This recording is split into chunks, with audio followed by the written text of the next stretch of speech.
These reporters called out the New York Mets publicly, but it doesn't matter. As you see on your screen here, this is the ESPN broadcast crew on Sunday Night Baseball, in which they called the New York Mets Los Angeles Dodgers game this past Sunday. And a guy by the name of Zach Reagan from A to Z Sports wrote a really good article about the broadcast crew titled, quote, ESPN shows its clear bias against the New York Mets with absolutely disrespectful comment during game against Los Angeles Dodgers. Plenty to unpack with this article today, but before we do that, I want to formally welcome you back to Mets Digest. I'm your host today, Mike Duda, and as always, I like to start off with some statistics, and today's stat is that 73.6% of you that watch these videos are not subscribed, so please do me a favor, do us a favor here at Mets Digest, and hit that free subscribe button. That way we can bring content to you about the amazing. So let's go ahead and get right into this article. Reagan had plenty to say about every single one of the broadcasters, that being four of them, the play-by-play, two analysts, and the field reporter. We'll start off with the play-by-play announcer, Karl Ravech. Reagan had to say that he, quote, stumbles through broadcasts while sounding unprepared, which is a big hit towards a broadcaster as someone that wants to be a broadcaster and a play-by-play going forward. Sounding unprepared is probably the worst comment that you can get from an outside source. The next guy Reagan talks about is David Cone, one of the two analysts, and Reagan says he, quote, doesn't have a natural rhythm and can sound out of place in the booth. Again, another big knock that you don't want to hear if you're David Cone. Next guy up is Eduardo Perez, who is the other analyst, and Reagan said that he is, quote, easily sidetracked and tends to meander into spaces that makes the broadcast feel like it's struggling to find its way. So again, not very good comments from Reagan about these guys, and this is just in general, not even about the Met game. We will get into the Met game in just a little bit. But first, we need to talk about the last guy, that being the field reporter in Buster Olney. This is what Reagan had to say. He said, quote, field reporter Buster Olney might be the worst of them all. Olney, for example, suggested on Sunday night's broadcast that the New York Mets outfielder Juan Soto was booed in his first plate appearance on Saturday night against the Los Angeles Dodgers. If you go back and watch the Fox broadcast of Saturday night's game, you'll actually hear plenty of cheers while the broadcast shows a large majority of the crowd at Citi Field on their feet clapping for Soto. The last thing that Reagan said that I thought was really interesting is that it feels like baseball is a chore for ESPN. If you compare their Sunday night baseball broadcasts to just their football broadcast or maybe basketball or hockey, it seems like they're just a lot less interested in baseball and a lot less prepared, to go back to that play-by-play comment for Karl Ravech. But above all else, the problem that Reagan and a lot of now Met fans have is the sheer bias coming from the ESPN broadcast. This is what David Cone said. He said, quote, one thing we see with the Dodgers nowadays, they are a traveling show. There's not a seat available here tonight. Now, I agree with all of that up to this part, but the last sentence is what really aggravates Met fans. He said, quote, it's a packed house to come see the Dodgers. Now, he is commenting here on the 41,917 fans in the stands at Citi Field for their Sunday night game against the Dodgers, in which they won. Let's go, Mets.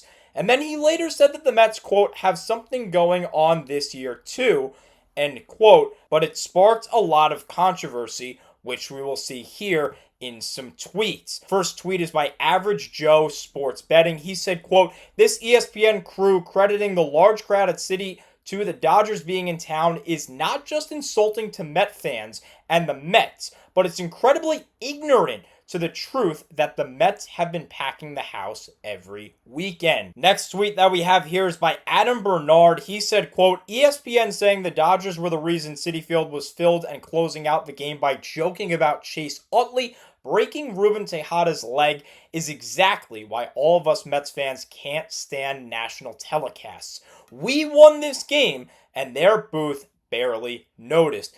Now, for those of you that aren't familiar with the 2015 Mets, Ruben Tejada was the shortstop at the time, and in the National League Division Series, Chase Utley had a very dirty slide and took out Tejada's leg. He ended up being out for a while, really ruined his baseball career. A lot of Met fans retaliated. Noah Syndergaard retaliated the next year when the Dodgers came back to town. I was actually at that game. That's probably my most famous game that I've been at for baseball. It was awesome to be a part of that crowd. Mets fans absolutely hate Utley. Syndergaard threw behind his back. It was awesome. But here are some of the pictures from Tejada. I mean, really, this is such a dirty slide, and look at the result. Look at his face. You really want to joke about that? You want to joke about Ruben Tejada with this injury? I mean, that is just ridiculous, and that's a whole new low, in addition to the sheer bias that ESPN broadcast has. And you really see it with every sport. Because the Dodgers are in town. Oh, Shohei Ohtani's in town, right? Oh, we have to be this big broadcast for Shohei Ohtani. They do the same thing in football with Patrick Mahomes, and I think everyone is just sick of it. It's this one player, and then this one team gets all this coverage, and they're just biased towards them, and it gets ridiculous at some point. Now, the last thing that I want to note about Reagan and his article is that he said the Mets have the 5th best attendance this year despite some cold and damp nights at Citi Field in Flushing. He is correct in saying that the Mets have the 5th best attendance record this year.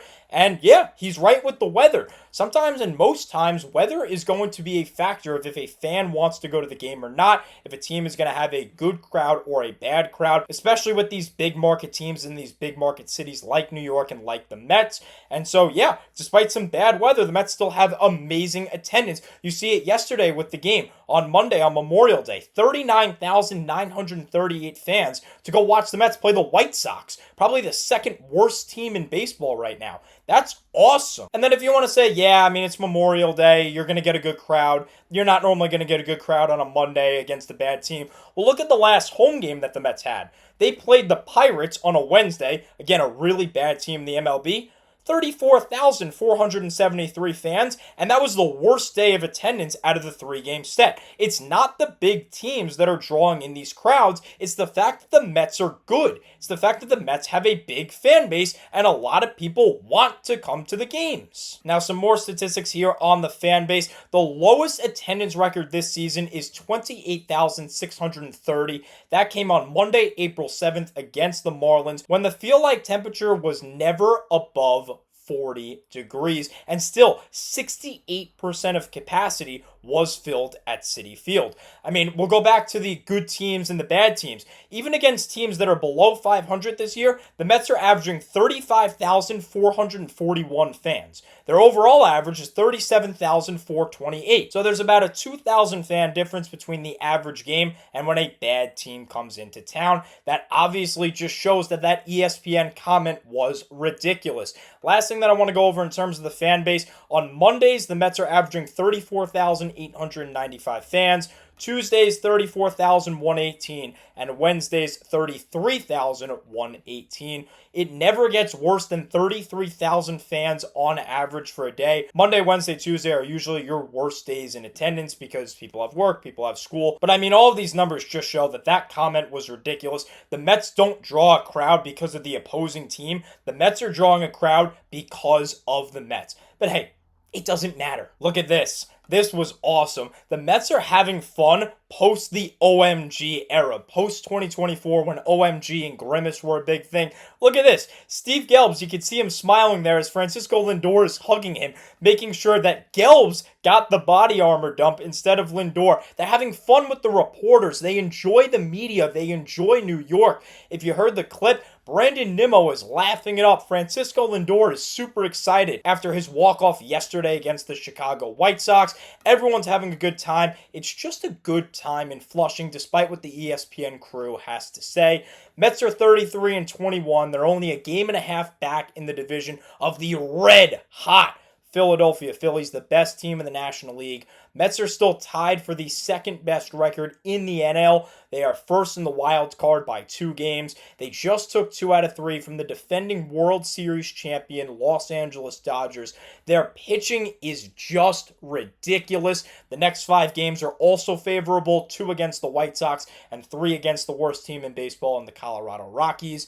So overall, I think it's good. We know the problems. We know the Mets have a lot of problems offensively, but I'm going to be optimistic about this offense, especially with a potential move that the New York Mets could be making. Stay tuned for tomorrow's video where I'll discuss who this player is and what this potential move is. But for now, that is all the time I have for today's video. Thank you so much as always for watching, and let's Go Mets!